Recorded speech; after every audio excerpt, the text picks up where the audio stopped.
Slammed it home. Garland upstairs. Oh! Sexton inside! A thunderous dunk! And Allen blocked the shot at the rim. Part of the Cavs media family. I'm your host, Justin Rowan. We are coming to you live after Media Day. We are back on the Cavs YouTube channel. It feels good to be back live again. We are doing a recap of Media Day as well as discussing some of our expectations as preseason is upon us.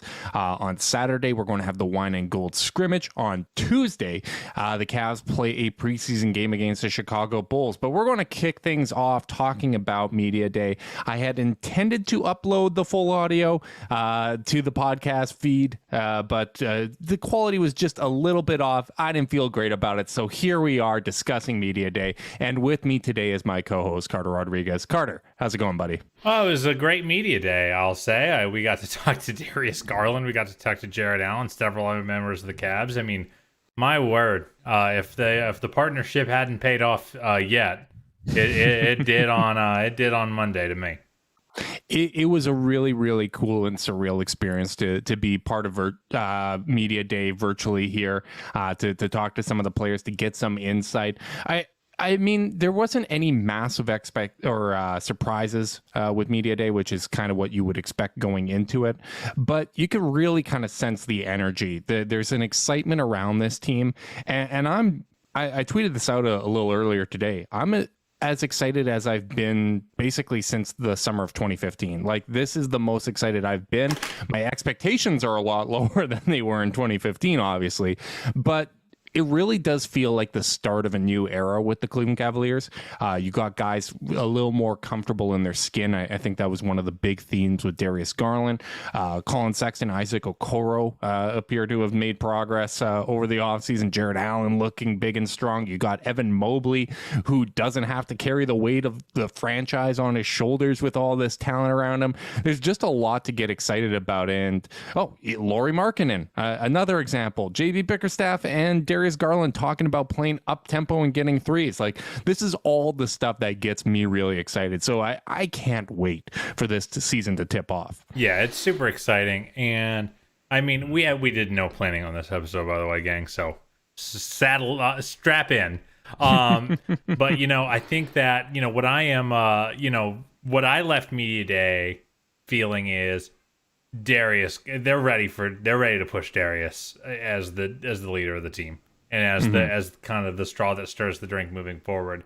I left that feeling like every time you mentioned leader, every time you mentioned who has to step up, everyone's like, yep, Darius was going to be the guy for us. And like, it's kind of nice to know that, like, kind of what you're hearing, what we saw at the end of last season, it all kind of starts to come together. And you kind of start to paint the idea that this is an organization that kind of knows that Darius is ready to take a step.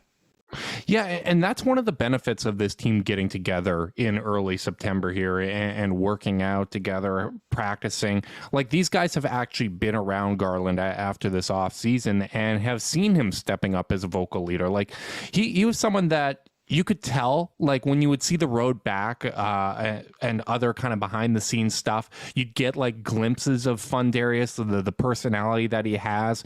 But now it seems like he's really stepped up. And Kobe Altman had talked about kind of his magnetism and the energy that he's providing to this team. But it doesn't feel like it's just the team saying, okay, well, it's year 3, so you need to be the leader. It's him actually kind of stepping up and being that vocal leader, which is something that they really need. I mean, with Larry Nance not here, you're going to need a lot of guys stepping up and providing their own energy, providing that leadership. It's going to be a collective effort. And obviously, Garland being the franchise point guard, it seems like he's got a lot of responsibility on his shoulders. So it's exciting to see him stepping up in those ways. Yeah, I mean, it just feels like it's time. This doesn't feel forced. It doesn't feel like they organizationally came together to say, hey, this media day, let's talk a lot about Darius and make sure that everyone knows he's our star of the future. It was more just like, it just kind of felt very clear that he was the one who was like ready to take off. It feels like they kind of are ready to say Darius is our best player, and he's going to be the reason we succeed or fail this year. Yeah, absolutely. And I mean, beyond that, like, you do still have guys that have already shown quite a bit in the league. Like, I think we have a tendency as Cavs fans and just the general discourse here to overlook Jared Allen and Colin Sexton in some ways as we head into the season, because they already have a lot of polish to their game. The Sexton still needs to round things out, obviously, in the margins and figure out how to become a more impactful player. But when you look at it, he was putting up all-star caliber numbers last season. Jared Allen's already someone with a very polished game. So it's exciting to look at what Garland might bring to the table as a leader, and we hope that he steps up in those ways because it's going to make things a lot easier for them.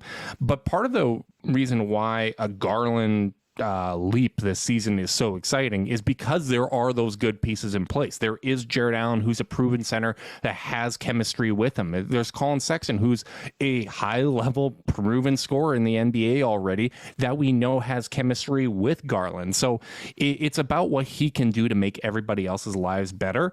And even someone like Lauri Markkanen, like, there's reasons to kind of temper expectations and times where he didn't necessarily live up to expectations in Chicago. But at the same time, he has been an effective player at times. Like, he's had stretches. The start of last season, he was a really impactful player, averaging nearly 20 points per game on great efficiency. Like, he's at least a proven commodity, more so than what we had for the majority of last season, which was young, promising players and guys that were taking a flyer on, whether it's Dean Wade, Lamar Stevens, Broderick Thomas. Some of those guys stepped up, but we're still talking about a different caliber of player when you get to a Lauri Markkanen. Yeah, I mean, I couldn't agree more. I mean, it does feel like this is the year. You know, you mentioned a lot of reasons why this team is going to take that step forward. I think the looming thing that's going to hang over this team isn't leadership, isn't talent, I don't even think it's fit, really. I think it is just age. You know, the fact of the matter is, you know, they are still young. There is a counter to that, which is that their young guys aren't so young anymore. You know, they're not counting on 3-4 rookies to compete. They are very young. They just have some experience now. Well, yeah, that's what I meant by aren't so young. You know, that you can be a young 20 and you can be an old 20. And I feel like the Cavs are full of players who are approaching old 20-year-olds, you know, like that have gone through some stuff in the league so far. And you hope that translates. I don't think the rest of the league thought very much of this offseason. But I do think that it is, you know, there is a talent. There is a lot of talent here. And there will be things that kind of keep it from surfacing. There are some fit concerns. There's some spacing concerns. There's some, is Evan Mobley ready to really help concerns? Yep. But like it was hard not to feel the energy coming out of that media day. Yeah, and I think when you look back to last year's media day, obviously there wasn't the camp or anything like that. It was a rush start to the season. But I feel like the expectations were lower. Now, Kobe Altman didn't want to put a number of wins on this season or an expectation that way, but did acknowledge, hey, we have an eye towards the postseason. And then when you go down to the actual players, it's pretty clear these guys are fed up with losing. Their goal is to make the playoffs.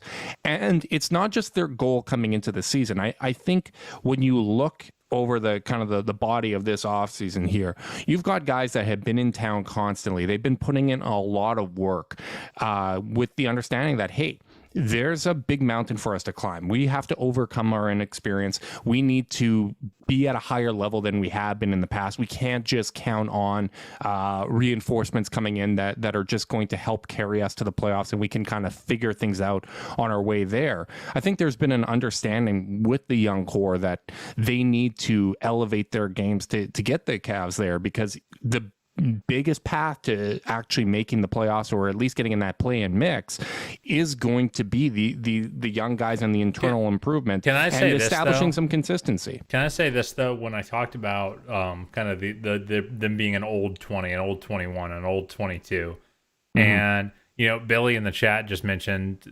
saying that, watching DG be so open and social compared to how quiet he was his rookie year.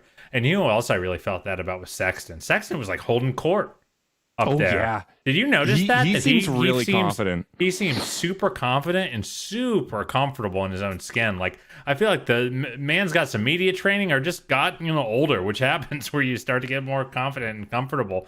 It feels like a team of people who kind of know where they stand for the most part. I mean, with one pretty large exception that we can talk about later. But, like, among the kids are starting to sound like they are owning the responsibility now. And at least, and maybe that's a flawed thing to link up their confidence with the media versus, their readiness to lead the team. But it did feel noteworthy, the confidence between that backcourt, especially like just talking to the media and like they kind of have like no, we're good at this energy. They have that energy. There's like a kind of an unspoken confidence that you can feel with them. Like you do also hear it when they're talking and just how comfortable in their own skin they are. But I feel like them having all this time together, working out together, playing together, there's a confidence that they're better than expectations. And it's kind of fun because we've talked about how we wanted this team to be more than the sum of their parts. And that is something that we hope for the season.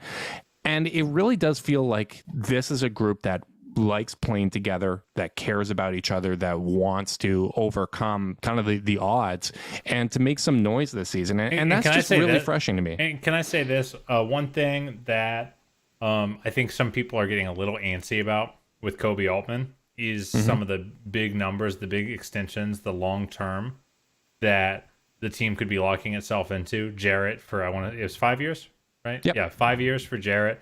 Laurie for 4. Laurie for 4. The kids are going to be here a minute. And Darius and Isaac and Evan. And Kobe mentioned there's mutual interest in the Sexton extension, which I think would make us feel good. And the Sexton extension is looming. And one way to look at that is, this is a lot of money to commit to a core that hasn't won yet. But it does in terms of, we know that people like kind of knowing where they stand. When they're comfortable and locked in, they feel like they're going to be able to succeed. And this kind of looks like a group that's like, we might be together for 4 years. Yeah. Like they're giving off vibes of like, obviously not even close on the talent scale, but like you almost think about those like almost collegiate OKC teams with Westbrook, Harden, and Durant. And obviously the talent's not there. They don't have those true blue chippers, like 3 top 100 all-time players. And those guys. There's only 2 with Garland and Mobley. Yeah, there's only 2 of them, so it's not even. Sexton could get in that mix. We'll see what Isaac does. Laurie can establish himself as one of the best 7 foot. There's only like shooting big men. There's only like 5 top 150 players, so it's not the same at all.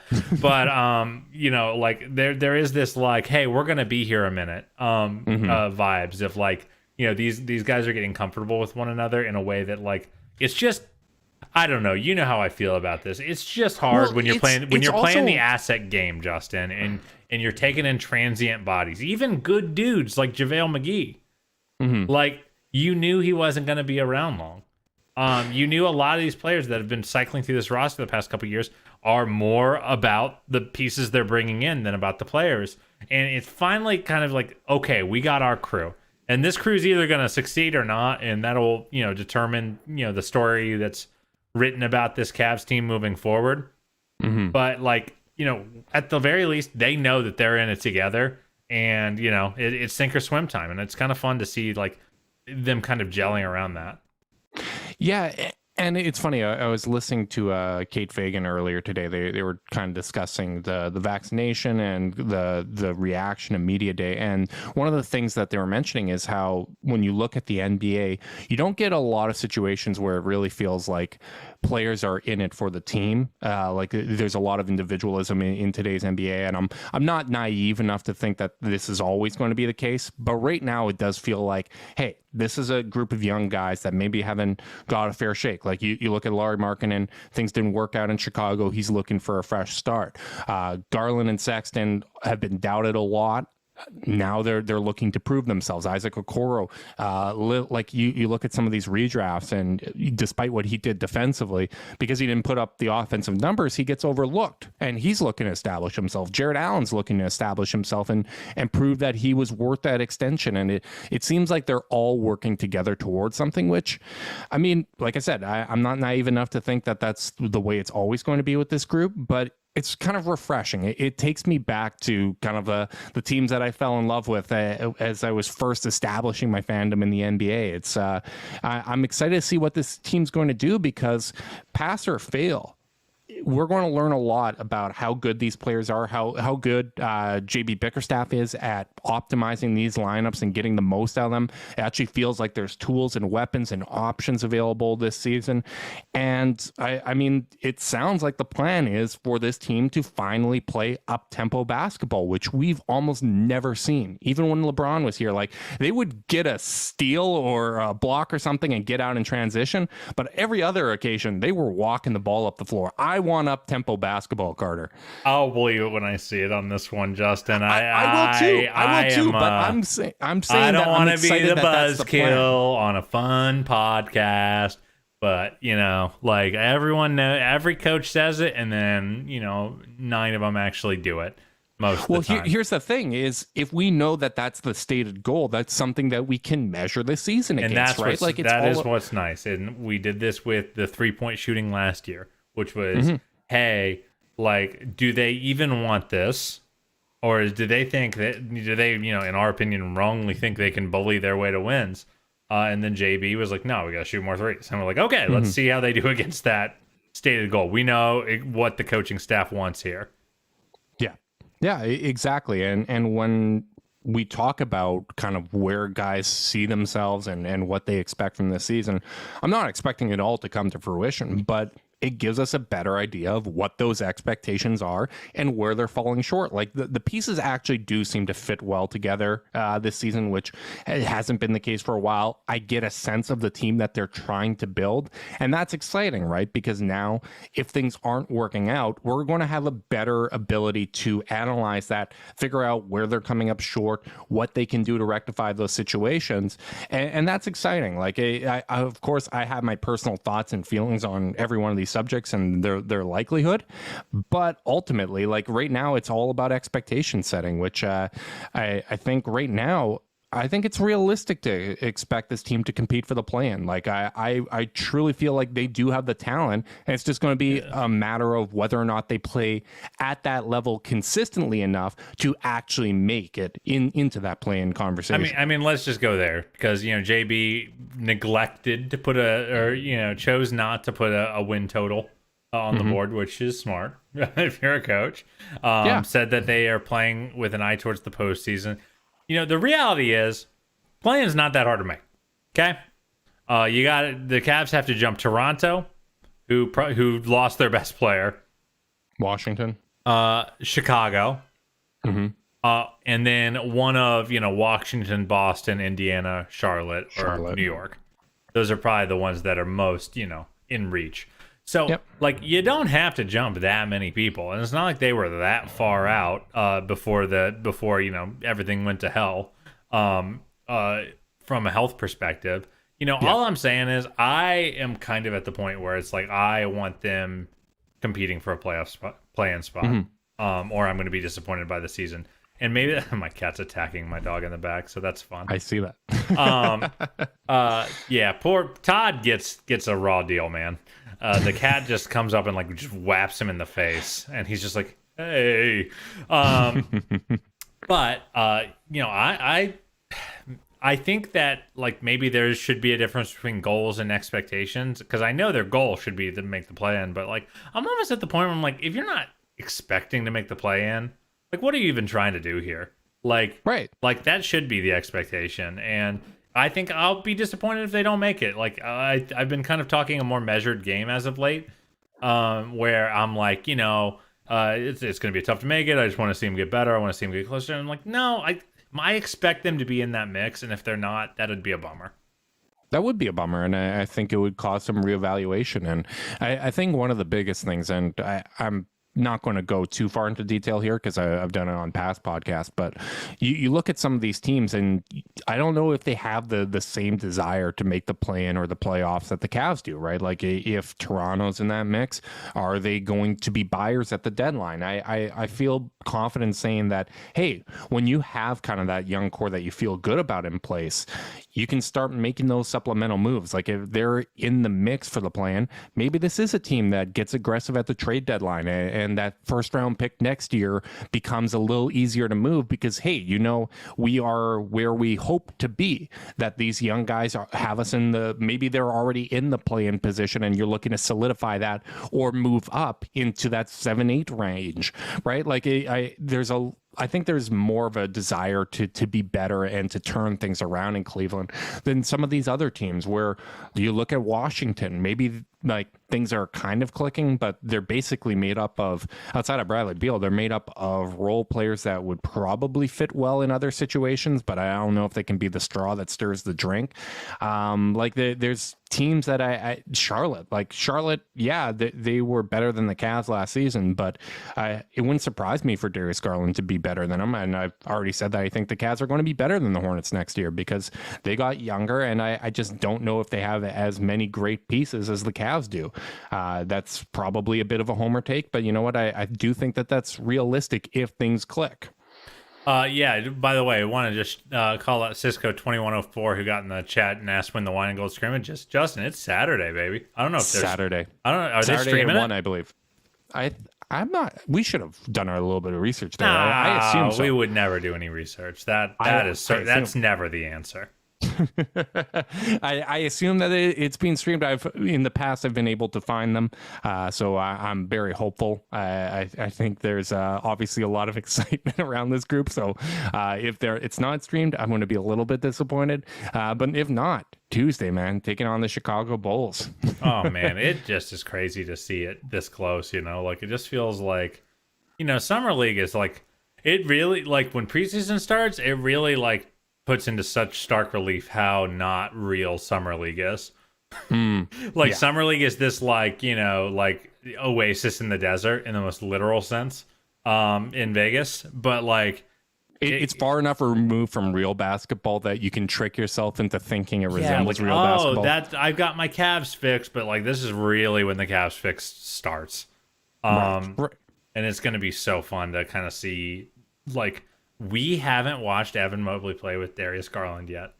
No, we haven't seen him play with Sexton. We haven't we haven't seen so many exciting things, and like it's just gonna be.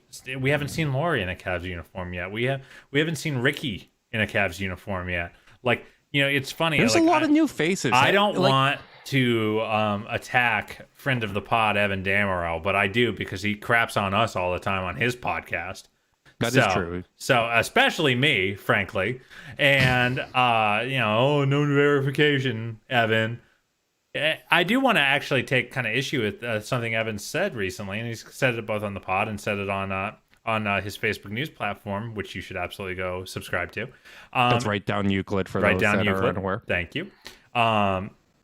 And he kind of mentioned like that he feels like the Cavs kind of kept the core of the roster intact or like didn't change much. I don't remember the exact phrasing he used, but the general basically premise was they like, ran it back. That they ran it back, and I just don't know if I agree. Like I mean 3 out of the top 8 have probably changed in the rotation, and adding Rubio, Laurie, and Evan, one new starter.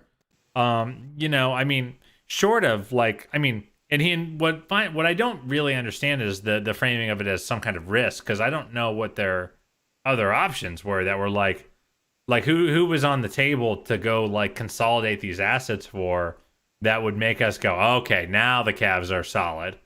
I'm gonna challenge Evan on his next podcast, and I'm gonna listen, Evan, to explain that, because like I don't get it. Like it feels like this team feels different to me in a pretty major way. Yeah, and JB Bickerstaff did disclose that the plan is to go with a 10-man rotation and kind of have some guys that are specialists that you either cycle in or out. We'll see who's playing well. But yeah, media day it kind of struck me that, wow, there's more new faces here than I kind of realized. Like you see each transaction kind of trickle in throughout the summer and you're like, okay, yeah, that's a new addition or whatever. But you look at it in a 10-man rotation, it's very likely that 4 of those are new. Like if we're assuming Mobley, Laurie, Rubio, and maybe Valentine are within that rotation. I don't think Valentine's rotation. But go ahead. Well, if it's not Valentine, then maybe it's Windler, who might as well be new. Might as well be a new piece, or it's Jetty. Like who is not new. it's within 3 to 4 of that 10-man rotation is going to be different. And the first 2 guys off the Billy bench just got in the chat, by the way, and just said having a backup point guard in general makes the entire team seem different. And I think that is very accurate to me. Where I'm like, just like having someone out there that can like remotely orchestrate the offense, and even having a guy behind him that can do that makes the team feel different. I don't know. I think Evan's off on this one. Yeah, and obviously, I think the main point is that the core is still the same. That is true. Still have the young guys coming together. I think basically the only real core piece that left was Larry Nance Jr. And the only piece, and then obviously Mobley, but like that's not a blow up by any means. Yeah, you would expect Mobley to maybe be the guy that steps in and kind of fulfills that Nance Jr. role, but that was the one kind of major core piece that's no longer there.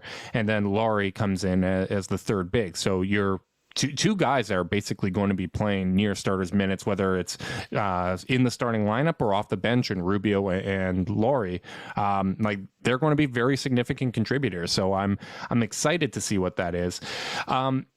I was going to say, what do you feel like the 10-man rotation is? Because I actually do think that I would give a nod to either Valentine or Windler to be the backup 3. Maybe that's just me being hopeful, looking for some change there. But what do you think that 10-man rotation is going to be?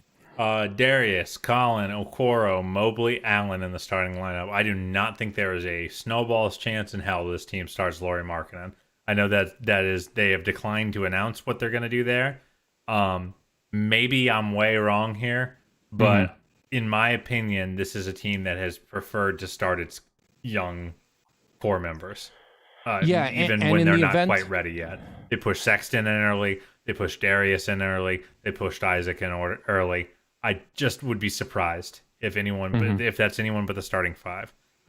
First, I'd like you to react to that before I continue with my 10. Yeah, I agree with that.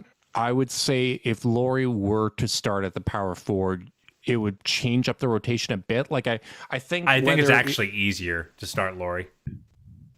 You think it's easier to start Laurie? Yeah, because then you just put Mobley in wherever so you have him dictate. Sub out. Yeah, you sub him out for Allen or Laurie, depending on who's out there. You can be a little bit more tactical with it because Mobley is the only true 4-5 of those 3. Whereas, Jared, if he's playing, he's the 5. If Laurie's playing, he should be the 4.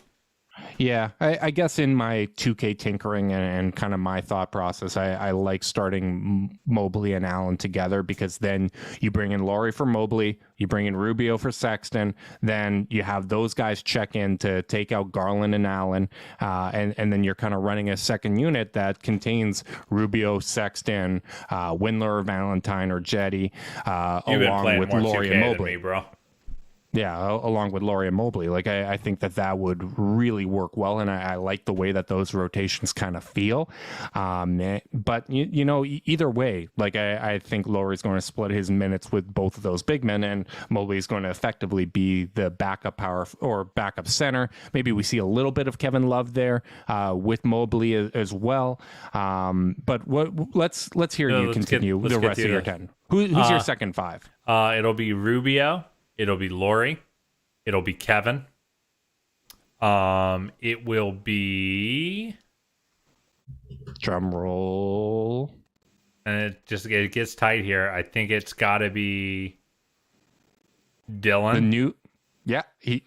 there was reports today. Dylan Windler looking healthy, moving well, running all over the place, buddy. I think it's Dylan, and then it's tough, man. Like who's your 10th? I guess 10th is it Jetty or Dean Wade? Because like the thing with Wade, like Wade probably is the most solid of the group past that top 8, but it's just a glut there, and I just Dean Wade at the 3 is just worse than Dean Wade at the 4. There's some diminishing returns there. So like I feel like Dean Wade has earned the minutes the most. I just don't know if the roster is constructed in a way that will enable that for him.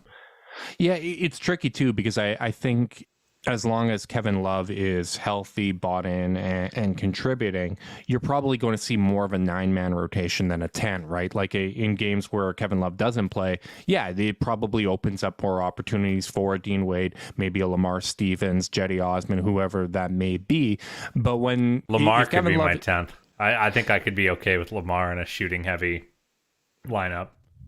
Yeah, I think I would probably assume Denzel. I think just he's going to get opportunities and we whatnot. Shouldn't rule out Jetty. I know Jetty had a nightmare year last year, but Jetty has shown at his better his upswings more than Denzel has shown in his NBA career. So that's true. So while Denzel has the shine, the new car smell, I still think Denzel has shown more on the defensive end of the floor, though, and I think that's a big thing. Like, if you look at him pre-Boylan, that last season where he shot well from 3, he was playing pretty good defense. Like, I think that's the version of Denzel. Like, if he wants to earn minutes, which he's talked about feeling healthy now, finally, that he thinks that he can contribute on both ends of the floor and kind of feels good about his role. Like, if he wants to earn those minutes, that's the way he's going to do it, by contributing on both ends of the floor. But remember, Jetty is not a good defensive player. I think we all know that. But like Jetty had like when he got to play that 9th, 10th man role, that chaotic energy he brought in that role was like, that was encouraging and exciting. And he got overexposed in the last 2-3 years. He had just a truly terrible year last year that I still think we need to treat as an outlier until it's proven otherwise, because that was by far the worst year of his career. But how much of a space is there for that if we're assuming that a lot of those second unit minutes are going to include Rubio, Sexton, maybe even Mobley? Like you've got playmaking guys that you're going to funnel it through. Maybe he just gets to be a spot shooter and someone who is a runner in transition, because he's a very solid transition player. He can be a gap shooter. I'm not saying it can't happen, but I'm saying it's just as likely that it happens as Denzel getting the minutes. Yeah, I would just say that historically speaking, when Jetty is playing really well, he has the ball in his hand. So that point Jetty seems to make him feel the most confident and like kind of the most comfortable on the basketball court, where there just may not be the opportunity for him to play in that role with this team if things are working well, which is why you might go with Denzel as just kind of a spot-up guy, someone that isn't going to handle the ball as much. I think I'd rather just have Lamar take those minutes and just make sure he's not playing at the same time as Rubio and Jared Allen. Yeah, I that's could certainly be the case. If you're looking for a 10th man and Dylan is showing anything, I was going to say best case scenario is Dylan Windler, because ideally Dylan has the year that the Cavs have been hoping he'd have, stays healthy, hits threes, generates gravity, and it becomes very clear that there's no reason to have a 10-man rotation. Yeah. I think a 10-man rotation is actually an acknowledgement of JB going, I don't know what I'm going to get from 9 and 10 on any given night. 3 is the biggest question on this roster. That is by far the one unknown here. Dylan is one of the only players in this team that can play 2 and the 3. Yeah. And I mean, when you look at how he played when he was playing well last year, he did everything well. Like he did all the little things. He was making the right passes. He was playing good team basketball. The shots weren't always falling, but then you had the stretch where he made 9 threes in a row, and that kind of brought the averages up. But he at least was playing really solid team basketball. So I think when you're looking at best case scenarios, it's Windler, taking that position. But until then, it's an open competition. And like you, I do think it's a smart point to not rule out Jetty Osman, that, hey, guys can make adjustments. Maybe after last season, it was a bit of a learning opportunity. Okay, I'm not going to be the starter. I have to have a different mentality coming in off the bench. There's probably not a lot of situations around the league where I am going to start. So I need to learn how to be a little more comfortable off the ball and to function well in that role. We shouldn't rule that out, right? But I do like the fact that there is options, right? Like, you have multiple names you can go through. You can see a scenario where Lamar Stevens works out. You can see a situation where Dylan Windler stays healthy. You can see Denzel Valentine returning to form a little bit in a new situation. Like, there are options, and ultimately, like, if the core guys are playing really well, it reduces the need for these guys to be major contributors or to make a big difference on the court. And it becomes, hey, just don't mess up when you're out there, which, if that is what they need, then yeah, I might agree with you that maybe Lamar Stevens gets the nod, because he's going to play really sound basketball. I don't think he's going to mess up. He might tank your spacing, but he isn't going to mess up. And, like, by the way, you want to know how excited I am and, like, how I'm in pure optimism mode right now? Is the Cavs tweeted out a picture of him going like this, and I'm like, did Lamar hitting some threes in practice? Oh boy! It was the dumbest thought I've had all week. But like, that's kind of the stuff I'm thinking about, is like, if they're playing a 4 and a 5 that can shoot, with Darius, Lamar gets so much easier to play, and he honestly. Like, I wouldn't say he was as good as Dean Wade was last year, because Dean was really good in some games. But there were games where Lamar really made an impact. And, like, if you want to, like, obviously you're not making roster decisions for Lamar Stevens, but he'll benefit from those kind of lineups. Yeah, and especially, like, if Rubio is shooting well enough, like, he's had seasons where, okay, it's low 30s, maybe 36% from 3. Sexton's out there, Laurie's out there, Mobley's out there stretching the floor. Like, I don't know if you saw the videos of Mobley shooting threes. The form looks a little bit better. It's still slow, but I think the most important thing for Mobley is that guys aren't giving him the Draymond treatment where, hey, we're just going to sit back in the paint, we're going to dare you to shoot. If he's got a consistent shot that's just slow, yeah, guys are going to actually have to close out. They're going to have to go guard him on the perimeter, and then the ball handling comes into play. He can blow by guys. You can have some spacing. He's a threat in that way. So that's encouraging. If that's what you have with the 4 other guys, yeah, you can play a Lamar Stevens. You can feel a little bit better about that.